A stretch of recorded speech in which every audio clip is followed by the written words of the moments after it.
Gracias, doctor Medina, por la presentación y muchas gracias a los organizadores por la invitación. Voy a compartir pantalla. Aquí lo tenemos.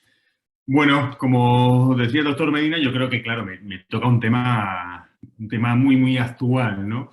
Como son los ISLGT2 y concretamente empagliflozina y concretamente en la insuficiencia cardíaca que quizás más vemos todos, que son aquellos pacientes con insuficiencia cardíaca con fracción de eyección preservada, ¿no? Intentaremos en los próximos minutos resumir desde el diagnóstico y lo que son las implicaciones a día de hoy de un estudio que ha tenido una repercusión enorme como es el Emperor Preserve y, bueno, dejar un rato para debate, preguntas y cuestiones. Este es un poco el conflicto de intereses y, bueno, vamos directamente a los 3 puntos claves. Primero, ¿cómo tenemos que diagnosticar un paciente con insuficiencia cardíaca preservada? Cada uno en su ámbito de actuación, el cardiólogo, el endocrino, el médico de atención primaria. ¿Qué resultados son más destacados en el Emperor? Y seguramente podremos luego debatir sobre ello. Y sobre todo, las implicaciones clínicas que tiene este estudio a nivel de nuestro día a día de nuestros pacientes. Respecto al diagnóstico, es verdad que comenzamos primero con un problema clave, que es ponernos de acuerdo en lo que es insuficiencia cardíaca preservada. Y a día de hoy, bueno, pues podemos decir que tenemos aquellos pacientes con fracción de eyección ligeramente reducida entre el 40 y el 49 y por encima del 50% hablamos de pacientes con fracción de eyección preservada, aunque esto evidentemente es bastante discutible y más una variable tan continua como la fracción de eyección hacer estos compartimentos estanco. Lo que tenemos claro es que esto es mucho más complicado que la insuficiencia cardíaca con fracción de eyección reducida. Paciente con preservada al final es un síndrome y donde entran a jugar parte muchos factores para hacer el diagnóstico, desde biomarcadores, péptidos, por ejemplo, y también imagen, pero imagen quizás mucho más avanzada que hacer un eco y ver un corazón dilatado y con una fracción de eyección reducida. Y este es el gran problema, porque hasta ahora lo que le decíamos a nuestro paciente es, oiga, usted tiene insuficiencia cardíaca sin fracción de eyección reducida. Y ahí metíamos un cajón desastre, un grupo enorme de pacientes muy variopinto. Esto, y por eso pongo esta imagen, es como decirle a un paciente, oiga, usted tiene cáncer de no pulmón, pero no sabemos de qué estamos hablando, porque realmente el problema es especificar, fenotipar bien a este tipo de pacientes, porque podemos estar hablando desde un paciente con una miocardiopatía hipertrófica, un paciente que viene de una fracción de eyección reducida y que ha recuperado, un paciente con una miocarditis, un paciente con una amiloidosis, un paciente con una cardiopatía hipertensiva, es decir, tenemos una variedad enorme de pacientes, de casos y de síndrome. Y al final, la fenotipificación yo creo que es fundamental. Este artículo muy reciente nos dice cómo en esta población de pacientes, que eran casi 7.000 pacientes con fracción de eyección preservada, por simplemente características que tenemos en el día a día, como la edad, el sexo, la clase funcional, el índice de masa corporal, si soy diabético, si no soy diabético, generamos como 5 clústeres, 5 grupos de pacientes. Y esto tiene mucha implicación, porque el pronóstico de estos grupos es diferente. Y, por ejemplo, la diabetes sabemos que es un factor que ensombrece siempre el pronóstico de la insuficiencia cardíaca, ya sea con fracción de eyección reducida o ya sea con fracción de eyección preservada.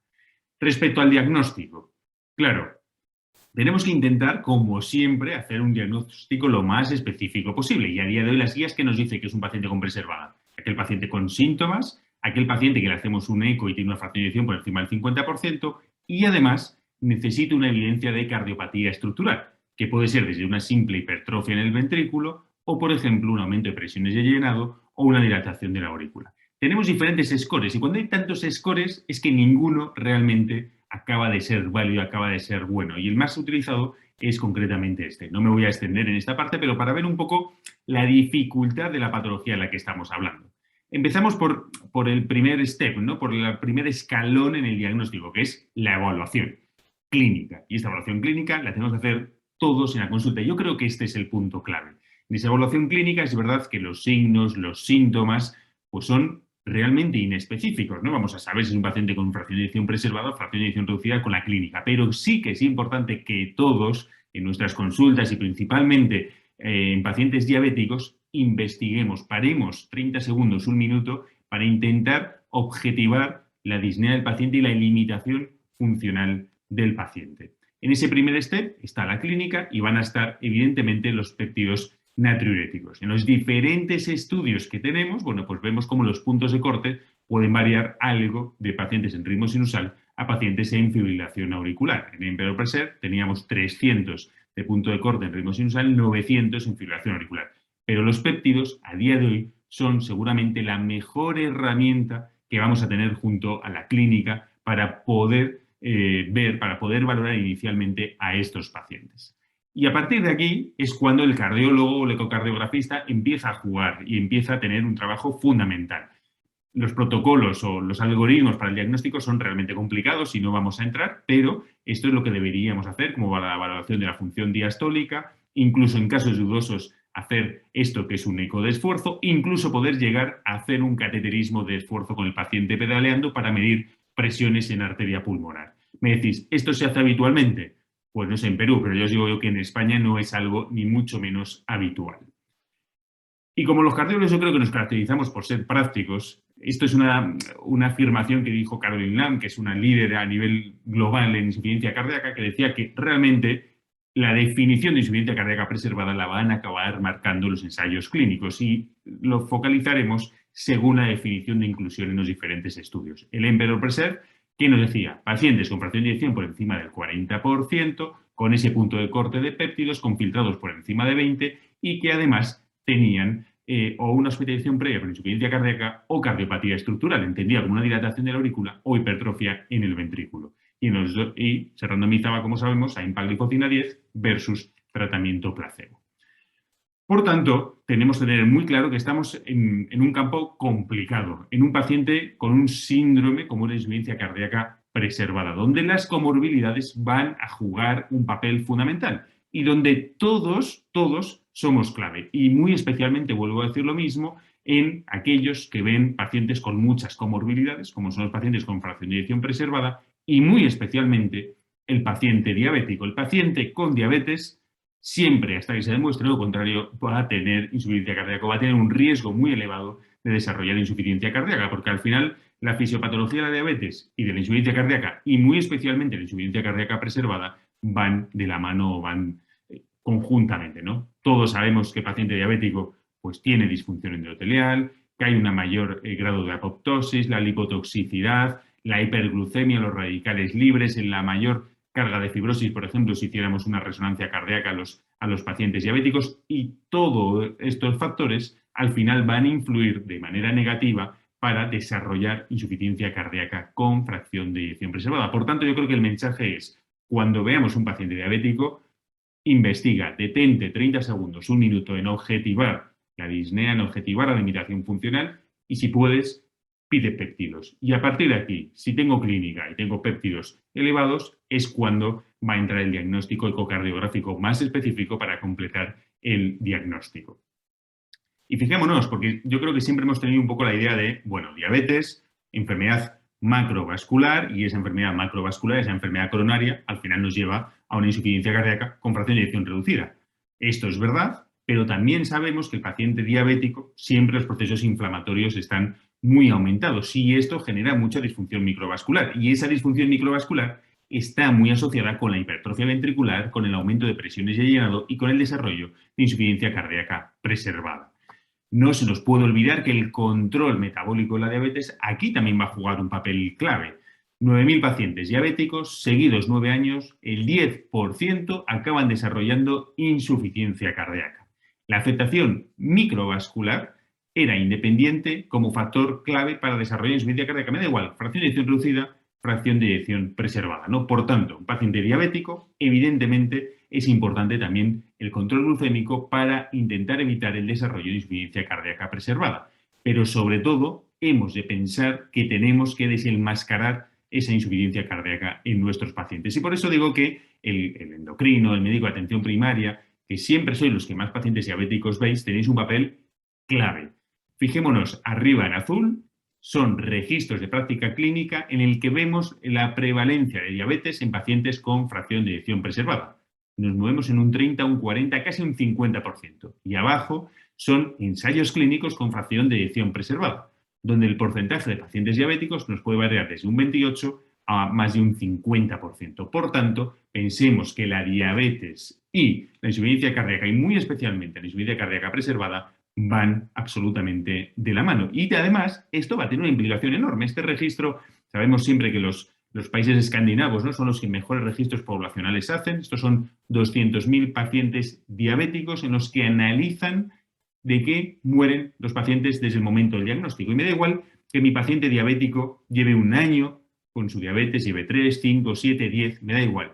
Siempre de lo primero que van a fallecer es de esta línea roja, que es insuficiencia cardíaca. Por tanto, es fundamental el diagnóstico precoz y tener la sensibilidad en este diagnóstico. ¿Qué tenemos que pensar? Yo, la verdad es que para esto soy bastante simple. Tenemos muchos scores también, ¿no?, para predecir qué paciente diabético va a desarrollar insuficiencia cardíaca. Quizás el más sencillo sea este, donde vemos variables del día a día, la edad, el índice de masa corporal, la creatinina, la anchura del QRS, variables sencillas, y con esto tenemos una puntuación que nos va a indicar más o menos riesgo.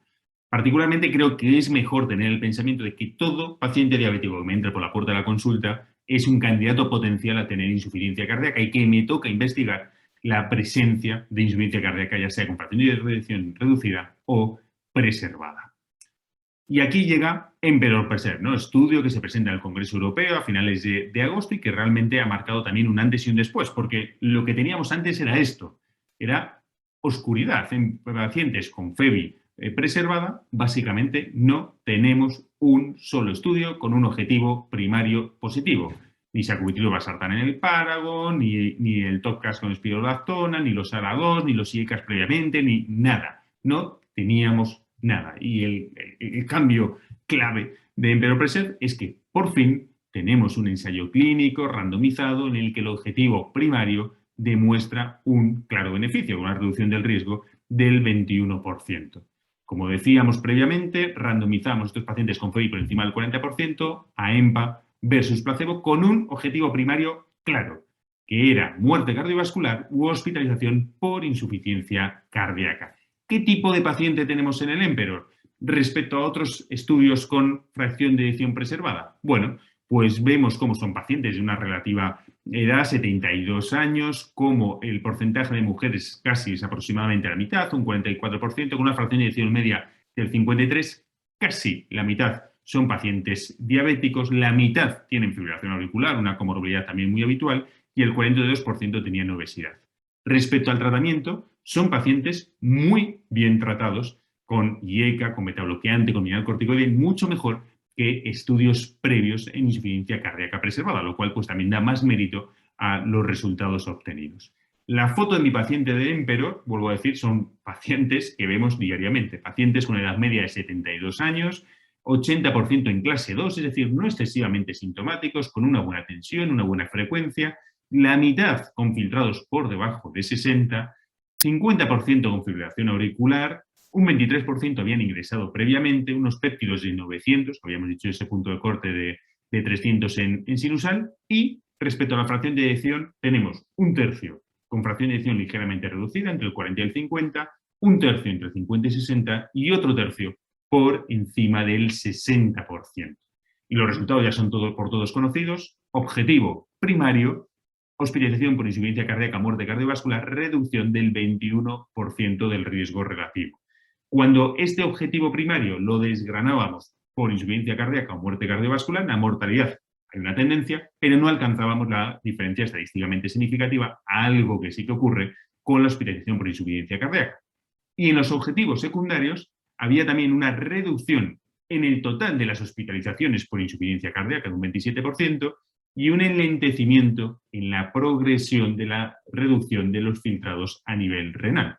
Por tanto, ¿qué consigue empagliflozina en un paciente con preservada? Me reduce las hospitalizaciones, tanto la primera como las totales por insuficiencia cardíaca, y me enlentece la progresión de la enfermedad renal.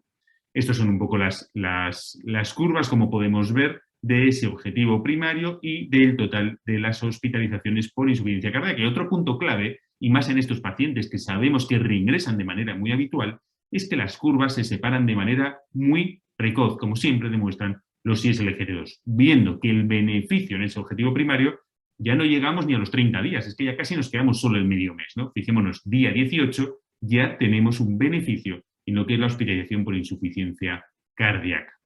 Y además de reducir las hospitalizaciones, de reducir los reingresos, también conseguimos una mejoría en la calidad de vida. Ya podamos medirla por la NIJA, ya podamos medirla por escalas de calidad de vida como el cáncer, ¿no? Yo creo que esto es fundamental en una población de pacientes que a día de hoy no tenemos ningún fármaco que muestre un beneficio claro en estos pacientes.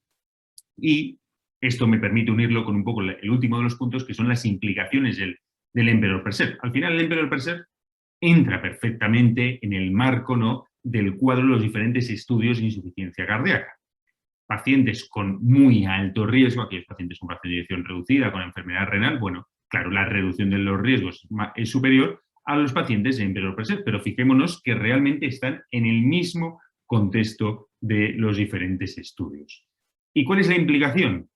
La implicación de empagliflozina en preservada es que la mitad de las camas de nuestros hospitales la ocupan pacientes con fracción de eyección preservada, entre el 35 y el 50%, que a nivel global se estima una prevalencia entre el 1 y el 5% de la comunidad con fracción de eyección preservada. Es decir, esto no deja de crecer y va a seguir creciendo, pacientes cada vez con más comorbilidades, pacientes cada vez más añosos, ¿no? Por tanto, a día de hoy tenemos una esperanza, tenemos una alternativa en este tratamiento, porque siempre hemos pensado muchas veces que, bueno, el paciente de la preservada no ingresa, o es una patología más leve, o se muere menos.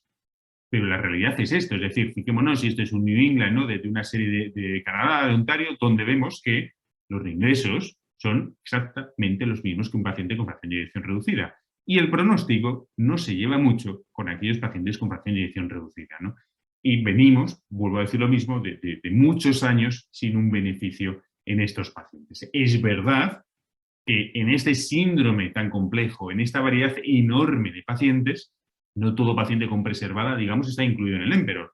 Pero lo mismo ocurre, por ejemplo, en Paragon Preserve. La mitad de los pacientes que se hacía el screening realmente no se llegaban a randomizar, ¿no? Por tanto, tenemos que tener claro que estamos hablando de un espectro enorme, pero en este grupo de pacientes, en esa foto de los pacientes con Emperor Preserve, que vuelvo a decir lo mismo, es muy grande, tenemos los beneficios que ha demostrado el estudio.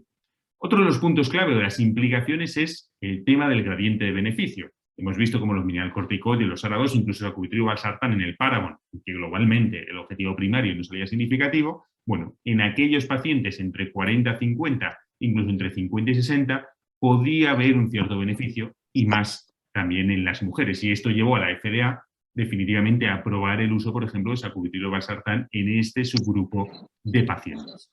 ¿Qué ocurre en Emperor Preserve? En Emperor Preserve, en el objetivo primario, que para eso está diseñado un estudio, un ensayo clínico, en el objetivo primario de hospitalización o muerte cardiovascular, no hay diferencias entre que mi paciente tenga FEBI por debajo del 50, entre el 50 al 60 o por encima del 60. La pedinteracción es no significativa.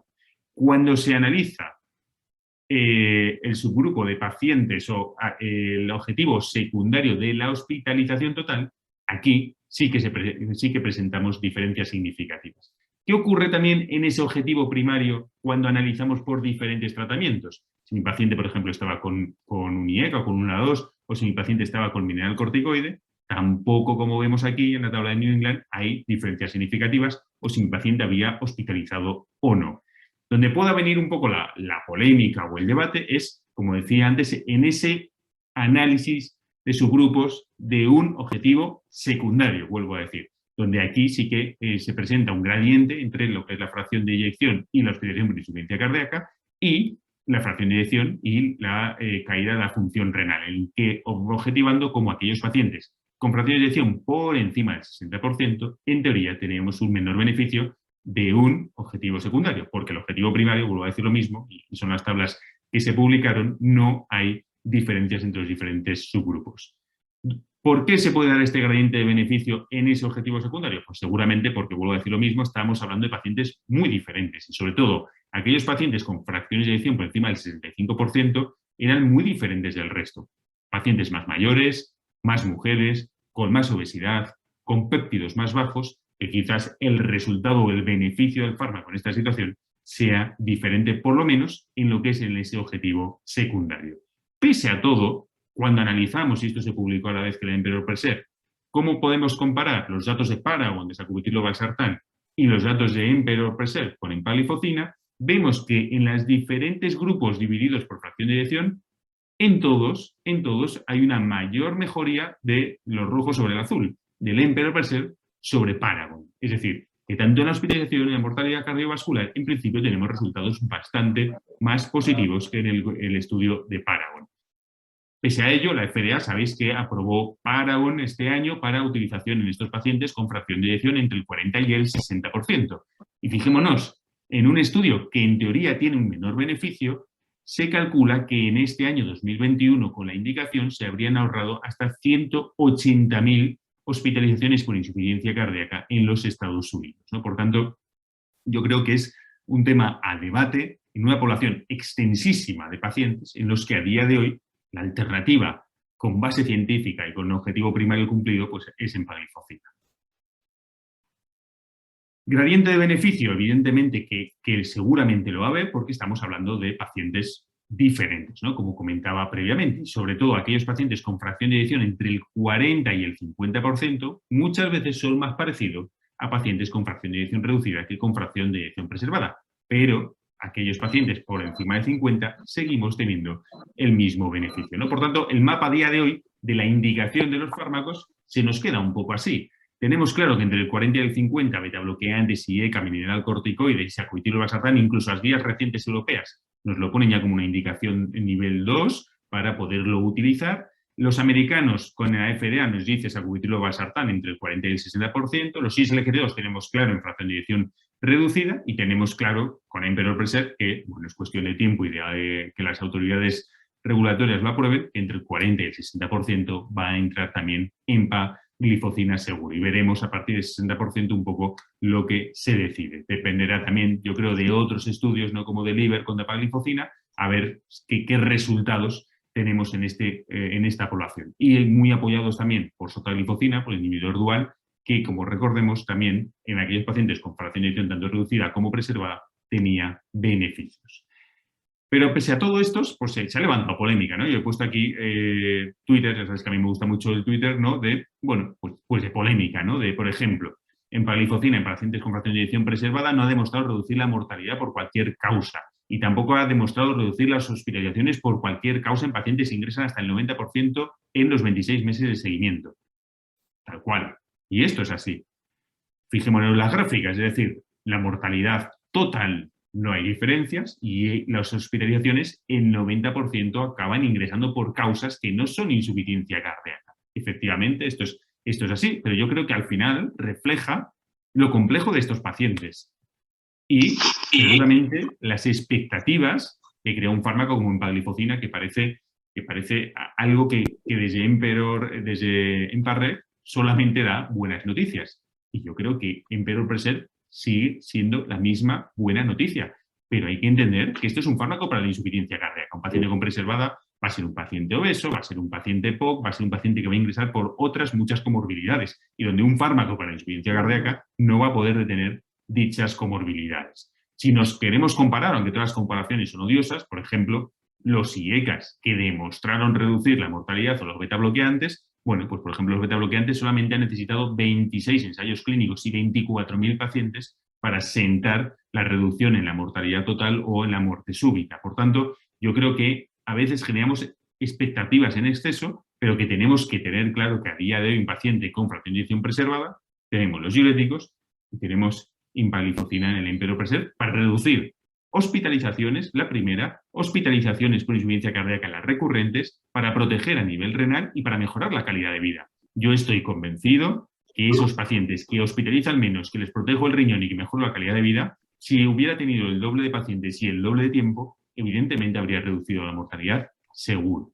Por tanto, este es el problema principal. Como hemos empezado, estamos hablando de pacientes complejos, en el que no se puede sustentar sobre dos pilares. En la reducida tenemos 4, aquí tenemos que tener también más. Y, por ejemplo, el tema de la obesidad, del síndrome cardiometabólico, yo creo que va a ser un punto clave. Vienen estudios en marcha, como por ejemplo con con GLP-1, ¿no?, que comentaban también en la sesión previa, por ejemplo, con semaglutide subcutánea en pacientes obesos con fracción de eyección preservada para analizar eventos tanto de mejoría de calidad de vida como mejoría de péptidos, como por ejemplo reducción de hospitalizaciones por insuficiencia cardíaca, ¿no? Y seguramente van a tener su cabida en estos pacientes con preservada y diabetes. ¿Vienen dispositivos? Bueno, no vienen, no, ya están dispositivos como el CardioMEMS, ¿no?, que lo colocamos a nivel de la arteria pulmonar y que nos permite manejo diurético según la presión de la arteria pulmonar, y esto tiene beneficio tanto en pacientes con reducida como fracción de eyección preservada. O, por ejemplo, el SUL interatrial entre la aurícula derecha y la aurícula izquierda para reducir presiones en aquellos pacientes que ya van desarrollando hipertensión pulmonar, ¿no? Por tanto, tenemos un cónclave tanto de tratamientos como de dispositivos que nos vienen para manejar una patología enormemente compleja como es la fracción de eyección preservada, pero que la base del tratamiento a día de hoy pues tiene que estar basada en los diuréticos y en el fármaco que ha demostrado evidencia como es empagliflozina. Porque al final, y con esto termino, este es un paciente de mi consulta que lo pongo un poco como ejemplo de lo complejo que puede llegar a ser un paciente con fracción de eyección preservada, ¿no? Es un paciente con su cardiopatía isquémica crónica, que se le pusieron unos bypasses en el año 2016, que además tiene una arteriopatía periférica con un bypass femoropopliteo, diabético, EPOC, hipertensión pulmonar, enfermedad renal y una hipertensión de larga evolución. 16 visitas a la unidad por descompensaciones, 16 visitas, esto es más de una al mes, en el año 2018. En aquel momento ya directamente le pusimos empagliflozina y bloqueo secuencial de la nefrona, furosemida y clortalidona. El paciente mejora bruscamente, la línea roja son el NT-proBNP, hay una mejoría franca, pero bueno, el paciente va haciendo un empeoramiento clínico, hace una hipertensión pulmonar. Comenzamos con tratamiento para la hipertensión pulmonar, la creatinina empieza a subir, potasio 4,7, bueno, pues al final por el TopCal le acabamos añadiendo eplerenona, es un paciente isquémico con un LDL alto que además le añadimos PCSK9 y además por el sobrepeso actualmente está con semaglutide subcutáneo. Fijémonos la complejidad del paciente. Bueno, pues no se queda aquí, el paciente sigue sintomático sin ingresar, eso es verdad, que conseguimos con todo el tratamiento que no ingrese, bueno, al final se le incluyó en el RELIEF, ¿no? Y bueno, pues lleva este zoom interauricular que podéis ver, y el paciente desde todo esto, desde el 2018, no ha vuelto a ingresar. ¿Y por dónde empezó la historia? Empezó la historia por tratamiento diurético y por empagliflozina, ¿no? Yo creo que refleja un poco la realidad compleja de estos pacientes, ¿no? Esta es la pirámide del doctor Manito, ¿no?, que todos conocéis, y cómo a día de hoy la base del tratamiento de estos pacientes va a ser empagliflozina y van a ser los diuréticos, porque tenemos un ensayo clínico como es Emperor-Persev que ha venido a cambiar la perspectiva en estos pacientes, ¿no? Por tanto, y esto un poco como conclusiones, primer punto, el diagnóstico, difícil diagnóstico siempre de insuficiencia cardíaca preservada, pero que tenemos que simplificarlo, y más sobre todo yo creo que principalmente para todos los facultativos centinela, por decirlo así, el endocrino, el médico de atención primaria, etcétera, etcétera. Sobre todo, y el punto clave es la sospecha diagnóstica. Preguntar al paciente por la limitación funcional, por la disnea en su día a día, en su actividad diaria, y pedir péptidos siempre que podamos. Si tengo clínica y tengo péptidos, hay que hacer un eco. Más, menos complejo, eco de esfuerzo, lo que queramos, eso ya tendrá que ser labor del cardiólogo. Es clave fenotipar al paciente, porque seguro que vamos a encontrar amiloidosis, que vamos a encontrar otro tipo de patologías, y que cada vez vamos a ir a tratamientos más específicos, y es clave el manejo de las comorbilidades y muy especialmente el manejo de la diabetes, porque sabemos que se asocia a una incidencia brutal de insuficiencia cardíaca y a un peor pronóstico, ¿no? Por tanto, todos los que veis pacientes diabéticos, yo creo que tenemos un trabajo enorme por delante. Respecto a Emperor-Persev, bueno, yo creo que son datos súper positivos, que vemos luz al final de ese túnel oscuro, que lo que decía, reduzco hospitalizaciones por insuficiencia cardíaca, protejo a nivel renal, mejoro calidad de vida, resultado uniforme en los diferentes subgrupos para este objetivo primario. Bueno, la cuestión de la mortalidad es verdad que no sale positivo, pero yo creo que por N, que no sale positivo por tiempo, porque todos los que vemos ese tipo de pacientes, si yo le protejo el riñón Si me viene menos al hospital, evidentemente le voy a mejorar el pronóstico. ¿Y esto a qué me lleva? Que empagliflozina, pues realmente cubre ya todo el espectro del paciente con insuficiencia cardíaca, Emperor Reduce, Emperor Preserve, que empagliflozina en el paciente diabético evidentemente tiene que ir mucho antes de que llegue al hospital el paciente.